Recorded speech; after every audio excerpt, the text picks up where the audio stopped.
बिस्मिल्लाहिर्रहमानिर्रहीम अस्सलाम वालेकुम जी। तो फ्रेंड्स, आप सामने देख रहे हैं कि आज हम साफ़ करेंगे जले हुए बर्तन जो बहुत ज़्यादा रफ़ हो जाते हैं, ब्लैक हो जाते हैं और साफ़ नहीं हो पाते हैं।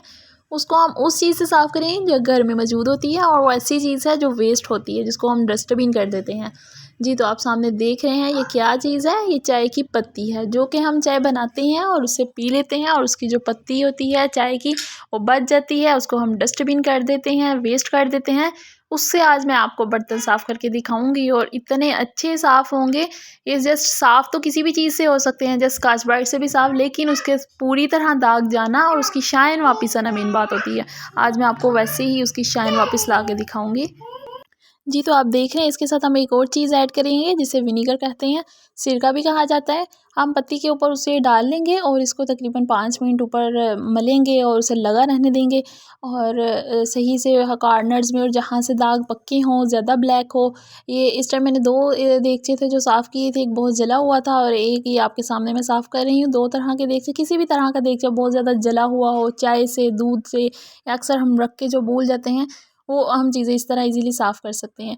साफ़ जैसे कि आपको पता है कि पहली माएँ या जो पहले लोग साफ़ करते थे काले तेल से भी करते थे और डिफरेंट तरह की चीज़ें होती हैं उनसे भी किया जाता है, लेकिन उनसे हाथ जो थे वो ख़राब होते हैं या पहले भी ख़राब होते थे और ज़रा सख्त हो जाते थे।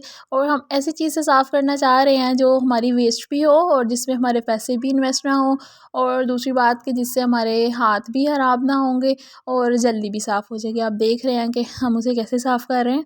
हमने उसे 5 से 10 मिनट लगा रहने देना सिरके को और पत्ती को, उसके साथ उसे मलते रहेंगे और साथ ही हम उसके साथ जो तार वाली स्कॉच ब्राइट होती है उसको हम उसके साथ साफ़ कर लेंगे। आपको मैं पूरा प्रैक्टिकल करके दिखा रही हूँ कि आपके सामने सारा कुछ हो और ये ना हो कि सामने कुछ है और साफ़ किसी और तरह हुआ है। जैसे कि अक्सर काले तेल से साफ़ किए जाते हैं और वो उस तरह साफ़ करना ज़्यादा ईज़ी होता है। बस इसको ये है कि हमने ऐसी जगह पे रखना है जहाँ पे हमारा ज़ोर अच्छे से लगे। और अब मैंने इसके ऊपर थोड़ा-सा ना वो डिश वॉशर होता है जैसे लिक्विड, उसको डाल लिया, या आपके पास अगर लिक्विड नहीं है जो साबुन यूज़ करते हैं वो भी आप लगा सकते हैं।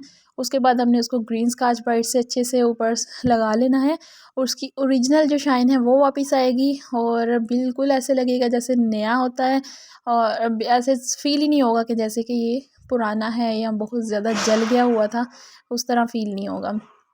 उम्मीद है कि आपको मेरी वीडियोस जो हैं, ट्रिक्स जो हैं वो पसंद आ रही होंगी और मज़ीद इस तरह की वीडियोस के लिए, ट्रिक्स के लिए और हैक्स के लिए मेरे चैनल को देखते रहिए।